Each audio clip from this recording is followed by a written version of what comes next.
প্রথম ম্যাচে গোল পাননি, কিন্তু দ্বিতীয় ম্যাচে নিজেকে চেনালেন বার্সেলোনার তরুণ তুর্কি লামিনে ইয়ামাল। ক্লাবটির ঐতিহ্যবাহী 10 নম্বর জার্সিতে প্রথম গোল করেই যেন আবেগে ভাসলেন এই প্রতিভাবান উইঙ্গার।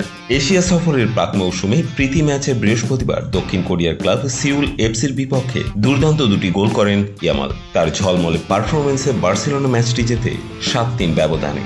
জাপানি ক্লাব ভিসেল কোবের বিপক্ষে প্রথমবার 10 নম্বর জার্সি পরে মাঠে নামলেন তিনি। বার্সা 3-1 জিতলেও গোল পাননি তিনি, তবে প্রথমার্ধেই নজর কাড়েন তার গতি ও পজিশন দিয়ে। 14 মিনিটেই জালের দেখা পেয়ে যান তিনি। ডান দিক থেকে আক্রমণ করে সতীর্থকে পাস দিয়ে গিয়ে প্রতিপক্ষের ডিফেন্ডারের গায়ে লাগা বল ফিরে আসে তার কাছে। সেখান থেকে বক্সের বাইরে থেকে বাঁ পায়ের নিচু শটে বল পাঠান জালে।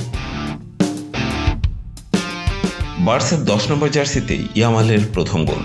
পরে সিউল এফসি দুটি গোল শোধ করলেও প্রথমার্ধের অতিরিক্ত সময়ে ফের ব্যবধান বাড়ান ইয়ামাল। তবে হ্যাটট্রিকের সম্ভাবনা জেগে থাকলেও তা পূরণ হয়নি। আগের ম্যাচের মতো এবারও দ্বিতীয়ার্ধে পুরো শুরুর একাদশ বদলে ফেলায় মাঠে ফেরার সুযোগ পাননি ইয়ামাল। শেষ ম্যাচে ইয়ামালের মুখে ছিল গর্ব আর আবেগের মিশেল। এই জার্সি পরে গোল করতে পেরে আমি অনেক খুশি। ছোটবেলায় স্বপ্ন দেখতাম 10 নম্বর জার্সিতে গোল করার। যে জার্সি পরে খেলেছেন মারাডোনা, রোনালদিনো, রিভালদো, মেসির মতো কিংবদন্তিরা।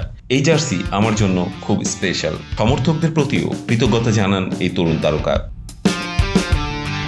এখানে এসে আমাদের সমর্থনের জন্য সবাইকে ধন্যবাদ। বিশ্বের প্রতিটি জায়গাতেই আমাদের ভক্তরা পাশে থাকে। বার্সেলোনার 10 নম্বর জার্সি মানেই অন্যরকম এক ভার। কিংবদন্তি লিওনেল মেসির গায়ে এই জার্সি ছিল যেন এক ইতিহাসের প্রতীক। মেসি চলে যাওয়ার পর বার্সার 10 নম্বর জার্সিটাও যেন হারিয়েছিল আগের জৌলস। অবশেষে সেই রং ফেরাতে শুরু করেছেন ইয়ামাল। নতুন জার্সিতে প্রথম গোল করেই যেন জানিয়ে দিলেন তিনি শুধু প্রতিভাবানই নন, বরং একজন স্বপ্নবাজ তরুণ যে শৈশবের স্বপ্নকে বাস্তবে রূপ দিতে জানে।